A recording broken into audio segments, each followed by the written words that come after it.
Hey guys, this is Justin. Hello and welcome to another video. We've got a fun one today because we'll be discussing fleets within the Star Wars universe, a topic you know I enjoy and I also know you enjoy. And we've got a great comment to start our discussion. This comes from Stars9084, who asks, how would you structure a good New Republic fleet for hunting serious Imperial targets? Are there any you think weren't structured well, and if so, how would you change them? I like this because the idea of the New Republic hunting down Imperial targets is certainly not a speculative one. Although in Star Wars Legends at least, the war between the Empire and the New Republic somewhat simmered and honestly became more geopolitical, with both the Empire and the New Republic existing as defined states, with the New Republic being significantly more powerful and the Empire basically wallowing within a small part of the galaxy. In the early years after Endor, the New Republic was actively responding to rogue Imperial threats, flexibly and often with dedicated fleets. And not just Imperial threats, by the way.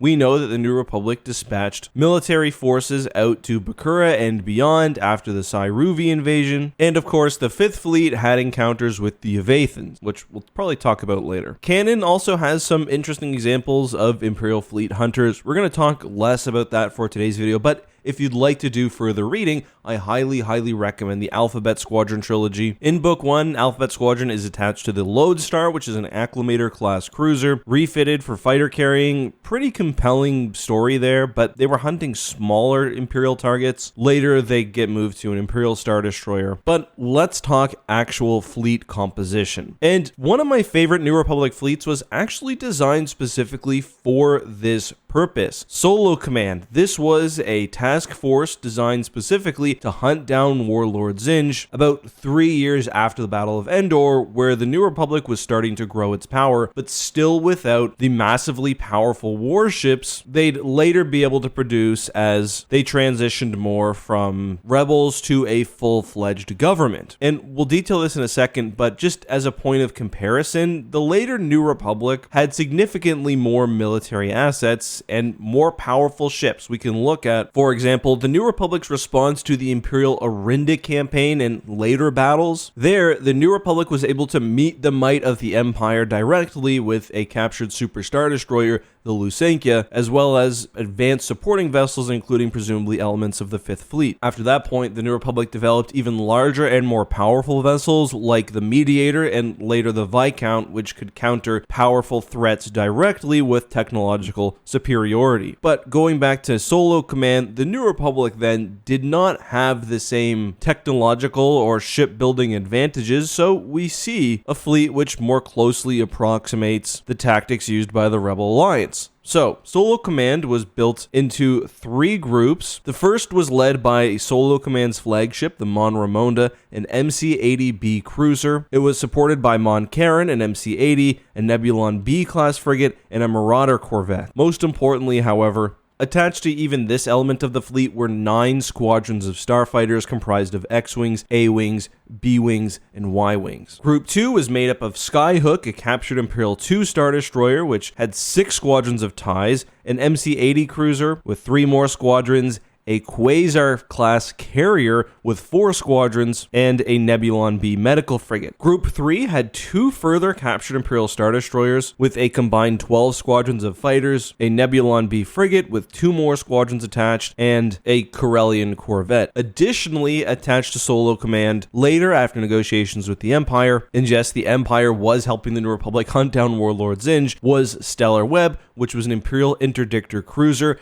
Now, ideally for a fleet like this, you'd actually have redundant interdiction, especially when hunting a single target as valuable as a Super Star Destroyer like the New Republic was here. Thrawn, for example, brought several to the Battle of Bilbringi just to ensure, even if one was destroyed, the New Republic, who he thought would be at a serious disadvantage, could not retreat. But back to Solo Command, I really like this fleet composition, especially given what the New Republic was able to work with. First of all, they got their newest, most powerful vessel into the lineup, the MC-80B, which was generally an upgrade over most MC-80s. It's difficult, and I say most because MC-80s varied wildly. There's really no consistent answer either to whether Home 1, that type of MC-80 was more powerful than a Liberty. Obviously, certain games will make that distinction. The lore, not so much at times. But yeah, the MC-80B is a great choice because it's incredibly durable. It also outputs a lot of firepower, including ion damage, which will be great for supporting its starfighters. But really, it's meant to survive. The highlight of this fleet is starfighter superiority. The Rebels relied on that during the Galactic Civil War without the muscle of capital ships to back it up at times. This fleet has both. You've got elite fighter wings like Rogue and Wraith squadrons, advanced bombing capabilities with several B-wing squads, Y-wing support, even TIE fighters to help with your overall ship numbers. I just think it's great. Now, whether Solo Fleet could have actually destroyed Warlord Zinj and his Super Star Destroyer, the Iron Fist, it's tough to say, honestly. The fighter superiority makes me think it's certainly possible, and if you read the Rogue Squadron novels, how Super Star Destroyers are written, they're not quite as powerful. I think back to the Battle of the Lusankya, for example, and that probably has to do with the fact that at the time, Super Star Destroyers were imagined 8 kilometers rather than the 19 kilometers we'd get later on. But yeah, I also really like the inclusion of captured Imperial Star Destroyers. Whether 1 or 2 class doesn't really matter. They offer so much firepower, and when supported by a New Republic fleet, some of the weaknesses individual ISDs sometimes suffered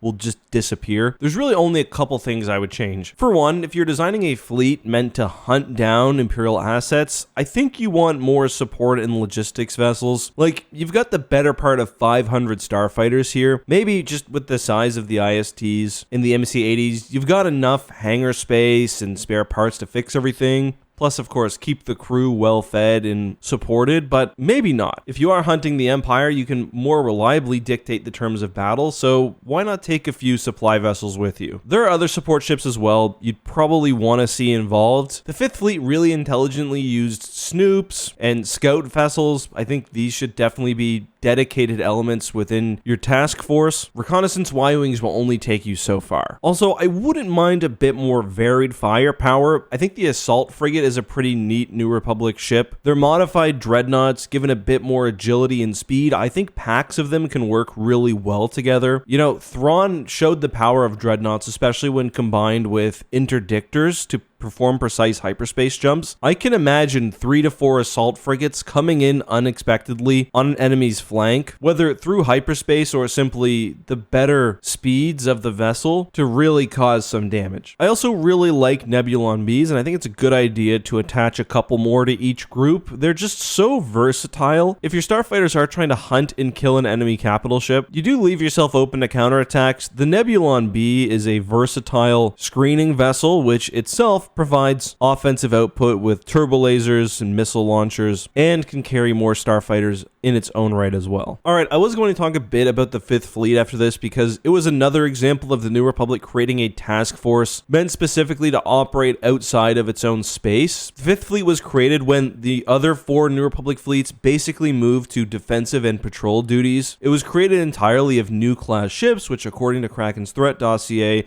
were optimized for the long-range duel, carrying fewer heavy turbo lasers than Imperials, but of equal power and superior fire control, allowing New Republic ships to get more hits at long range. The Majestic, for example, was a much more fragile vessel than an Imperial Star Destroyer, but it was significantly better at longer range and had the engines to stay at range. It was supported by specialized vessels like the Warrior Gunship or the Sashin, which were deadly enough, but when paired with command ships like the Endurance or the Nebula Star Destroyer, well, you've got a pretty impressive anti-Imperial task force here. The 5th Fleet also used state-of-the-art fighters like the K-Wing and the E-Wing, but that's all I've got. I've done more detailed videos on the 5th Fleet. I've done more detailed videos on Solo Command. I'm sure you can find them if you're looking for them. But until next time, leave any of your questions down below with the hashtag AskEck, and I'll see you later.